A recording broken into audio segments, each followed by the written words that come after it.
Welcome back to my channel, y'all. Shout out to my new subscribers. I think I have like maybe 5 or 6. Shout out to you all. I always shout out my subscribers every video. I thank you very much for tuning in.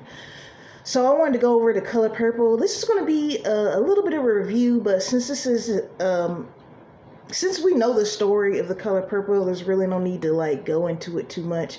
But I wanted to touch on some of the controversies of the readaptation. I think that's how you say it, the musical. So one of the things that before I even went to go see it in theaters, one of the things that I saw was a lot of people didn't know it was a musical, which that surprised me because you could clearly see Fantasia singing on the trailer. Like, I didn't even see the full trailer. I'm talking about like the little shortened one they have on TV. So, and then it says the reimagining. So I'm like, okay, this is going to be, excuse me, this is going to be close to the Color Purple play, not so much a remake of the movie, right? The one that came out in '85. And you actually had people giving it bad reviews because they didn't know it was going to be a musical. And it's like, I don't know, do your homework. It just seemed kind of lazy to me that people, I don't know, that just surprised me. I thought everybody knew it was going to be a musical. So, I don't know, but I loved it. I'm not so much a musical fanatic, but I can appreciate some good singing. I do watch plays, so I can appreciate that, and they did a fantastic job with choreography. I love the songs. Some of my favorite songs were "Hell Nah" with Sophia, and then when Harpo was fixing up that their house, I think it's called Working Hard or something like that, and definitely the one where Celie sang after she had gotten rid of Mister and gotten her self-esteem up and just gotten her life back, and she was in her pants shop singing. I love that song as well. I haven't seen the play, but I would love to. Whenever they dish it back out, I'm definitely going to see it. So looking forward to that whenever it comes back into town or close to town. Another one of the things that surprised me too, I guess, if you didn't read the book, you probably wouldn't get it. But Celie and Suge were in a full-blown relationship in the book. They were girlfriend and girlfriend. Suge was not thinking about Mister once she got with Celie. They were together. Now, in the first movie, they alluded to Celie and Suge having a sexual encounter, but they didn't make it seem like they were together. Like in the first movie, they had that little encounter, and then you could tell Celie was enamored with her, but it wasn't reciprocal really.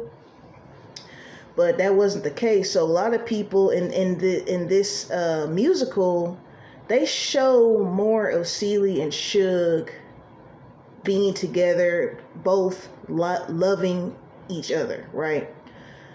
So there's a scene where they share a kiss, right? So today I was, on social media just scrolling around, and I see where the rapper Lil Boosie said, he was out at the movies with his daughter and he walked out on that kissing scene. And it's crazy because this just goes to show how against homosexuality people are, to the point where they will ignore other stuff. Like, up until that point in the movie, we've seen child rape, molestation, physical abuse, verbal abuse. We've seen all kinds of types of abuse, but you draw the line at two women kissing, and it was just a peck. It's not like they were tongue kissing and groping. It's not like it was pornographic. None of that. I think the rating for the movie, I want to say, is PG-13, just going off of the subject matter and what was in the movie. But, and there's been other people, even before I saw what he said, there's been other people, like before I saw the movie, that were talking about that. And listen, I know everybody doesn't like reading. Like, reading's my thing. I like reading. I like movies, TV. That's what this whole channel is about, right? But I feel like, and this is just my tip for anyone, if you're seeing a movie that is adapted from a book, read the book, because the book has way more detail. It goes into the minds of the characters a little bit more. Sometimes you can't put exactly what's in the book on film. Oftentimes it just can't be recreated. The film might be 4 or 5 hours long because of it.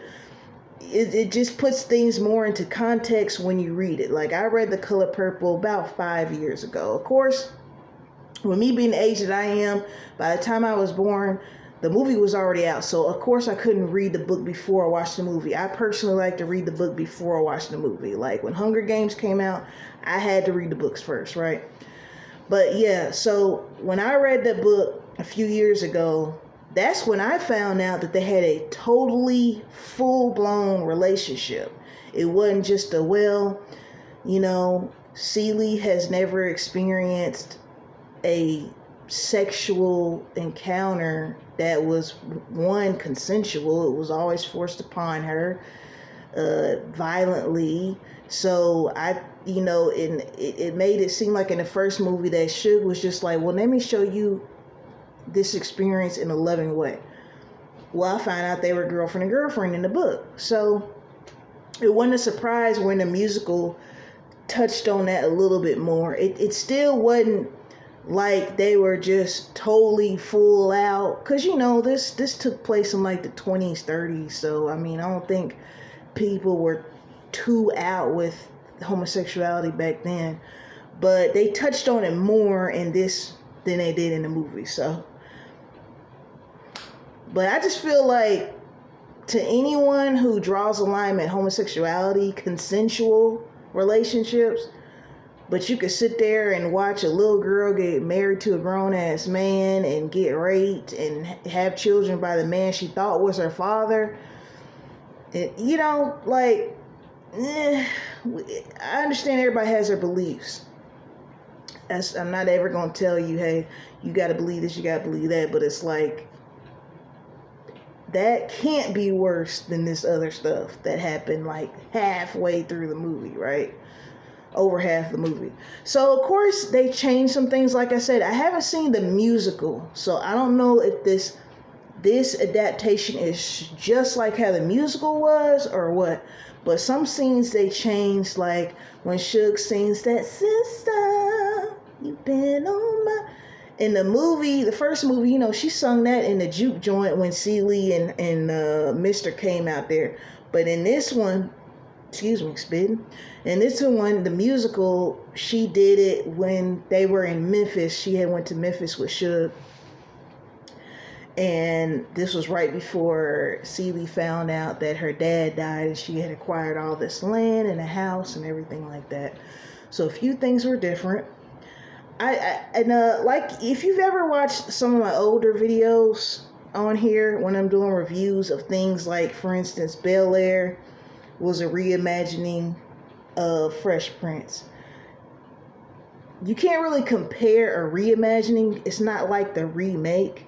So I wouldn't even try to compare this Color Purple to the one that came out in 85, because for one's a musical, one's a drama. Okay? So that's the two biggest things that, I try not to compare now, if it was a total remake, I try to watch remakes as if they're their own movie. It's kind of hard not to compare, but I do try to do that sometimes. So, but shout out to everyone in the cast. It was star-studded. I mean, there were some people I forgot were in it, like David Allen Greer. I love him. I absolutely love him. I actually had a series on here called Flowers, where I would dedicate a video, me giving my flowers to people that are still living, people that I admire in the movie industry, TV industry. And I have a video on him. You can scroll through my channel and find it. But yeah, David Allen Greer has Sierra. The man who played Mr., he is so good looking.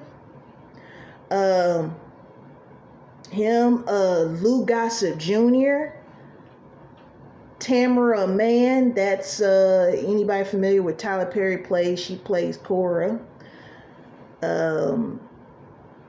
It's a whole lot more. I don't usually take notes when I do videos. I kind of just go off the top of the dome, but I think you would not be disappointed if you go see it. Go ahead, check it out. I'm excited about black cinema, man. It's 2024. I feel like I'm loving what I'm seeing in the movie industry, TV industry. So let's support, man.